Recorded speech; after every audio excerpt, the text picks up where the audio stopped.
और देखिएगा दोस्तों, चुनाव आते आते उत्तर प्रदेश की बात अगर मैं करूं तो इंडिया गठबंधन और बसपा आपस में लड़ती दिखेंगी सड़क पर इनके समर्थक लड़ने लगेंगे आपस में। ऐसी स्थिति पैदा हो रही है। यानी जो ऊर्जा मिल करके लड़ रही थी हर एक मंच पर, हर एक चौराहे पर, हर एक आंदोलन में नरेंद्र मोदी से, ठीक चुनाव के वक्त पर वो ऊर्जा आपस में अब लड़ेगी आपस में।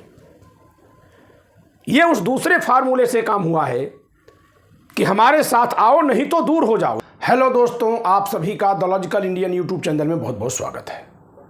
दोस्तों, आज इस वीडियो में मैं चर्चा करने जा रहा हूं कि कैसे बीजेपी और नरेंद्र मोदी ने विपक्ष की एकता को तोड़ दिया है।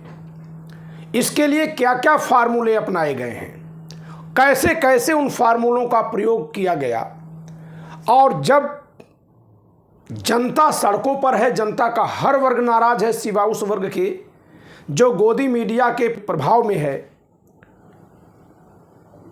तो ऐसे में जनता से उनके नेताओं को दूर कैसे किया गया, इस पर हम चर्चा करते हैं। दोस्तों, इस समय अगर आप पूरे विपक्ष को देखेंगे तो यह तीन हिस्से में दिखाई देता है। पहला हिस्सा वो है जो कि चला गया है नरेंद्र मोदी के साथ एनडीए के कुनबे में शामिल हो गया। दूसरा इनका प्रयास था कि अगर मेरे साथ नहीं आते हो तो कोई बात नहीं, विपक्षी एकता से दूर हो जाओ, विपक्षी एकता से दूर हो जाओ, तुम अलग चुनाव लड़ो, जिससे कि जो मोदी के खिलाफ वोट है वो दो हिस्से में बंट जाए। और देखिएगा दोस्तों, चुनाव आते आते उत्तर प्रदेश की बात अगर मैं करूं तो इंडिया गठबंधन और बसपा आपस में लड़ती दिखेंगी सड़क पर इनके समर्थक लड़ने लगेंगे आपस में। ऐसी स्थिति पैदा हो रही है। यानी जो ऊर्जा मिल करके लड़ रही थी हर एक मंच पर, हर एक चौराहे पर, हर एक आंदोलन में नरेंद्र मोदी से, ठीक चुनाव के वक्त पर वो ऊर्जा आपस में अब लड़ेगी आपस में। यह उस दूसरे फार्मूले से काम हुआ है कि हमारे साथ आओ नहीं तो दूर हो जाओ। ये जो नहीं तो दूर हो जाओ, इस पर काम हुआ है। अभी आप थोड़ी देर के लिए केवल सुनिएगा, इसको अपने नेता की आलोचना के रूप में मत ले लीजिए, क्योंकि तमाम ऐसे लोग हैं जो अपने नेता के लिए इतना ज़्यादा दीवाने हैं कि संविधान के लिए उतने दीवाने नहीं हैं, और इसीलिए बात कहना मुश्किल हो जा रहा है। जब तक खरी खरी नहीं कही जाएगी तब तक समझ में नहीं आएगा। तो दूसरा फार्मूला ये काम किया। तीसरा फार्मूला है कि नहीं तो जेल जाओ, अगर हमारे साथ नहीं आए तो भी कोई बात नहीं। द बेस्ट तो वो था जिसको नीतीश कुमार ने चुन लिया, जिसको ओम प्रकाश राजभर ने चुन लिया, जिसको अनुप्रिया पटेल बहुत पहले से चुन करके बैठी हुई हैं, जिसको जयंत चौधरी ने चुन लिया, जीतन राम मांझी ने, मुकेश सहनी ने, चिराग पासवान ने, नवीन पटनायक ने, कुमार देव गौड़ा ने। इन लोगों ने जिस फार्मूले को चुना, पहला वो formula the best formula BJP का है कि मेरे साथ आओ, उनके साथ आ जाओ। दूसरा इनका फार्मूला कि मेरे साथ नहीं आ सकते तो क्या हुआ, दूर हो जाओ, विपक्षी एकता से दूर हो जाओ। विपक्षी एकता से दूर होने में सबसे बड़ा नाम आता है बीएसपी का, कि वो उस एकता के गठबंधन में नहीं आती हैं, वो दूर ही रह जाती हैं। जब कभी भी ये बात उठी कि आ सकती हैं मायावती जी, तो उन्होंने उसका खंडन कर दिया कि हम नहीं आएंगे। तो विपक्षी एकता से दूर हो जाओ, और इसका ही ये प्रभाव दिखेगा कि अभी से सड़क चौराहों पर लोग आपस में लड़ने लगे हैं। उत्तर प्रदेश में खासकर इंडिया गठबंधन बीएसपी से लड़ता हुआ दिख रहा है, आपस में लड़ रहे हैं। समर्थक ये साबित करने में ऊर्जा लगा रहे हैं कि कौन ज्यादा मजबूत है। चाहे कोई जितना भी मजबूत हो, सड़कों पर आंदोलनों में जो मोदी सरकार के खिलाफ आवाज उठ रही थी, संविधान के पक्ष में जो आवाज उठ रही थी, वो दो हिस्से में बंट चुकी है। इसके लिए कौन गुनहगार है कौन नहीं है, लेकिन इसका फायदा भाजपा को मिलेगा और किसी को नहीं मिलेगा। तो दूसरा फार्मूला इनका यह है कि दूर हो जाओ, विपक्षी एकता के पास मत रहो। और तीसरा फार्मूला कि नहीं तो जेल जाओ। जेल जाओ में किसको किसको जेल जाना पड़ेगा? जो कोई बड़े दल के साथ गठबंधन करेगा। 2 मुख्यमंत्रियों को जेल भेजा गया है, झारखंड के मुख्यमंत्री हेमंत सोरेन और दिल्ली के मुख्यमंत्री अरविंद केजरीवाल। इन 2 लोगों को जेल भेजा गया। क्यों जेल भेजा गया? क्योंकि ये अपने इलाके की बड़ी शक्ति हैं और अन्य दलों से गठबंधन कर रहे हैं। जैसे पंजाब और दिल्ली में इनकी बहुत बड़ी राजनीतिक शक्ति है और वहीं पर इनकी विरोध में खड़ी होती है कांग्रेस, उसी से गठबंधन कर ले रहे हैं, यानी संपूर्ण सीटें जीत जाएंगे गठबंधन के साथ। तो ऐसे में ये जब पहले दोनों फार्मूले से नहीं माने तो इनको जेल भेज दिया जाए। यही बात हेमंत सोरेन के साथ है, एकमात्र आदिवासी नेता जिनकी खुद की पार्टी है और जो इस समय मुख्यमंत्री हैं। तो ऐसे में इनका न केवल झारखंड में जनाधार है बल्कि पूरे भारत में आदिवासियों में प्रतीकात्मक महत्व है, वैसे ही जैसे मायावती जी का पूरे भारत में दलितों में महत्व है। तो इन दोनों नेताओं को जेल में भेज करके ये नसीहत दे दी गई है कि अगर नहीं दोनों फार्मूलों को मानोगे, क्या 2 फार्मूले? कि मेरे साथ आ जाओ, जिसको अजीत पवार ने मान लिया, जिसको ओम प्रकाश राजभर ने मान लिया, जिसको नवीन पटनायक ने मान लिया, जिसको कुमार स्वामी देवगौड़ा ने मान लिया, जिसको अजीत चौधरी के बेटे जयंत चौधरी ने मान लिया। ये तमाम लोग जिस फार्मूले को मान लिए वो द बेस्ट फार्मूला है बीजेपी का।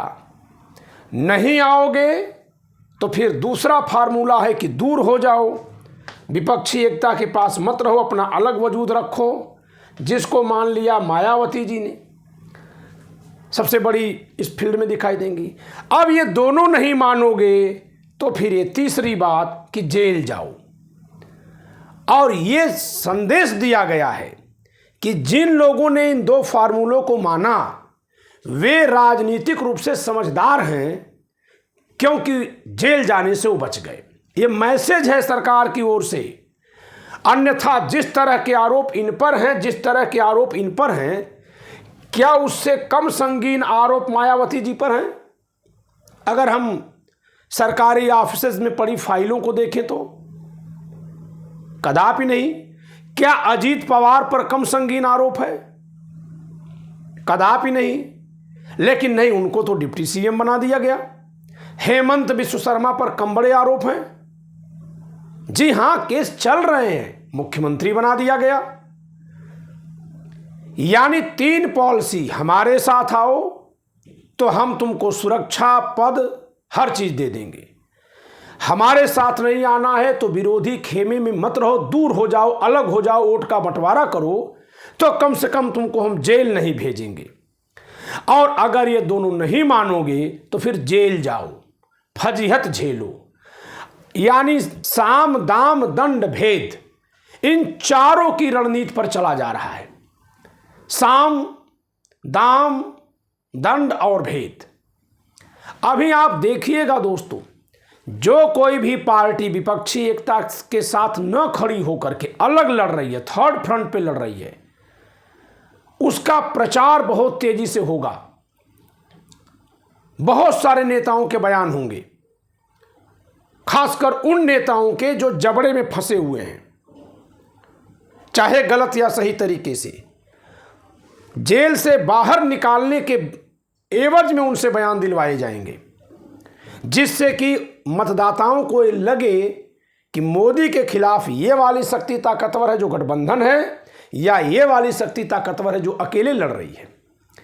और फिर मैं फिर से वो लाइन दोहरा दे रहा हूं कि बहुत ही जल्दी, खासकर उत्तर प्रदेश में दिखाई देगा कि लोग बीजेपी से लड़ने की बजाय, मैं लोगों की बात कर रहा हूं, नेताओं की नहीं, लोगों की, जनता की, कि जो जनता विगत 5 वर्षों से मोदी सरकार के खिलाफ, नरेंद्र मोदी की नीतियों के खिलाफ, भाजपा की नीतियों के खिलाफ सड़कों पर एक साथ आंदोलन कर रही थी, हर मंच पर, हर आंदोलन में, हर चौराहे पर उठने वाली आवाज एक साथ थी, जिसमें लक्ष्मण यादव, चंद्रशेखर आजाद जैसे लोग एक साथ मिलकर आंदोलन कर रहे थे, जयंत चौधरी भी थे। अब देखिएगा वो आवाज 3 हिस्से में तो बटेगी ही, आपस में लड़ेगी भी। ये मैं बता दे रहा हूं, फिर ये मत कहिएगा कि किसी ने बताया नहीं। लोग केवल अलग कराते हैं, अलग कराते नहीं हैं, अलग होते भी हैं लोग। हर कोई चाहेगा कि उसका विपक्षी खेमा बंट जाए, ये कौन नहीं चाहेगा। आपको समझना है कि आपकी जनता क्या चाह रही है। तो दोस्तों, इस 3 फार्मूले पर चल रही है बीजेपी। इस समय कर्नाटका में भी उसने बढ़त ले ली है। डी कुमारस्वामी यानी एच.डी. देवेगौड़ा की पार्टी के साथ गठबंधन है। वहाँ 3 पार्टियां हैं, कांग्रेस, बीजेपी और जनता दल सेकुलर। एच.डी. देवेगौड़ा की पार्टी वो बीजेपी के साथ हो गई, सेकुलर उसका नाम है। बिहार में नीतीश कुमार की पार्टी बीजेपी के साथ हो गई, जीतन राम मांझी बीजेपी के साथ हो गए, चिराग पासवान बीजेपी के साथ हो गए। तो बताइए कि अगर पार्टियों के मतदाता प्रतिशत को देखा जाए तो कर्नाटका और बिहार में कौन आगे है? एनडीए आगे है कि नहीं? 100% आगे है। महाराष्ट्र में चलेंगे, वहां फूट पड़ गई, आधा आधा 2 पार्टियों को तोड़ लिया, शिवसेना को, शिंदे गुट उनके साथ, और राष्ट्रीय कांग्रेस पार्टी को, अजित पवार गुट उनके साथ। उत्तर प्रदेश में 3 हिस्सा हो गया विपक्ष में। विपक्ष का वो खेमा जो सत्ता के साथ चला गया। मैं फिर से बोल दे रहा हूं, ओम प्रकाश राजभर, दारा सिंह चौहान, जयंत चौधरी, मान लेते हैं कि अनुप्रिया पटेल तो पहले से थी। एक खेमा जो बहुत मजबूत है, बीएसपी अलग चुनाव लड़ रही है। शेष जो विपक्ष बचा वो एक जगह है। तो 3 जगह हुआ कि नहीं हुआ? 3 टुकड़े हो गया विपक्ष, उसमें से एक टुकड़ा तो सत्ता पक्ष के साथ चला गया, और जो बचा उसमें से 2 हिस्से हो गए। तो कौन हारेगा, कौन जीतेगा? ईवीएम का रोना हमको रोना है बाद में। अभी नेताओं की हरकत देख लीजिए। और दिल्ली और झारखंड के मुख्यमंत्रियों को जेल भेज करके यह संदेश दिया गया है कि अगर ज़्यादा कूदोगे तो हम आचार संहिता के दौरान भी ईडी के जरिए गिरफ्तार करवाने से नहीं चूकेंगे। दोस्तों, आपको मैंने बताया था कि आचार संहिता के दौरान सरकार बहुत महत्वपूर्ण निर्णय नहीं लेती, लेकिन ये क्या, आचार संहिता के दौरान सरकार की एजेंसी, सेंट्रल एजेंसी मुख्यमंत्री को गिरफ्तार कर रही है। ऐसी कौन सी आपाधापी आ गई कि कानून के नाम पर आप तत्काल गिरफ्तार कर रहे हैं? क्या इससे चुनाव प्रभावित नहीं होंगे? होंगे तो होंगे। तो एक्शन कौन लेगा? निर्वाचन आयोग। निर्वाचन आयोग किसका? जिसने नियुक्त किया उसका। जब ये नेता डर जा रहे हैं, मैं किसी एक का नाम नहीं लूंगा, कि उनके 2 फार्मूले के बहकावे में आ जा रहे हैं या उसका लाभ लेना चाह रहे हैं, तो ईडी के अधिकारी नहीं डर रहे होंगे क्या कि जैसे कहा जा रहा है वैसे करो? निर्वाचन आयुक्त क्या ठेकेदारी लेकर बैठे हैं कि निष्पक्ष चुनाव कराएंगे, जब नेता ही अपनी जनता की बात नहीं सुन रहे हैं? कल किसी निर्वाचन आयुक्त को बर्खास्त करके जेल में डाला जाएगा तो एक भी आदमी आंदोलन करने जाएगा क्या? आईपीएस संजीव भट्ट को सजा हुई है कल। यह दिखाया गया था कि उनके कमरे में स्मैक था। ये तो बड़ा पुराना खेल रहा है गिरफ्तार कराने का, किसी को दोषी ठहराने का। एक भी धरना प्रदर्शन उस आदमी के लिए कहीं हुआ क्या? नहीं हुआ।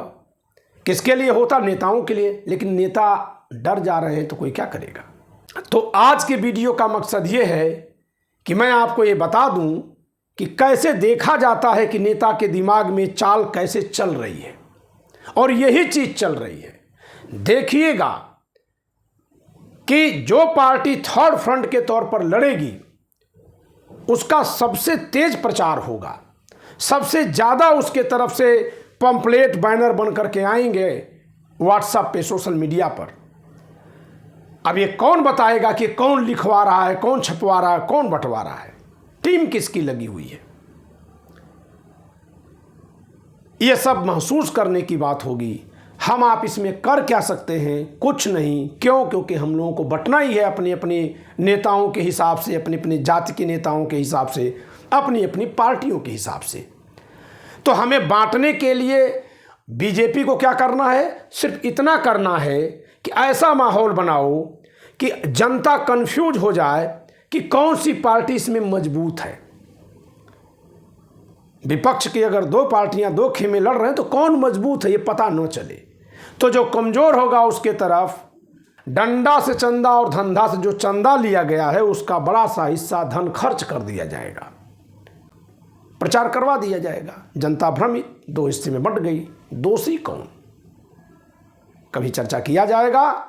आज हमने चर्चा की विपक्षी एकता में दरार डालने की, उसको तार तार करने के मोदी के 3 फार्मूलों पर। पहला कि मेरे साथ आओ, दूसरा कि दूर हो जाओ, और तीसरा कि जेल जाओ। तो दोस्तों, इस वीडियो में इतना ही। आप अपना कमेंट जरूर दीजिएगा, वीडियो को लाइक करिए, शेयर करिए, चैनल सब्सक्राइब न किया हो सब्सक्राइब करिएगा। जय संविधान।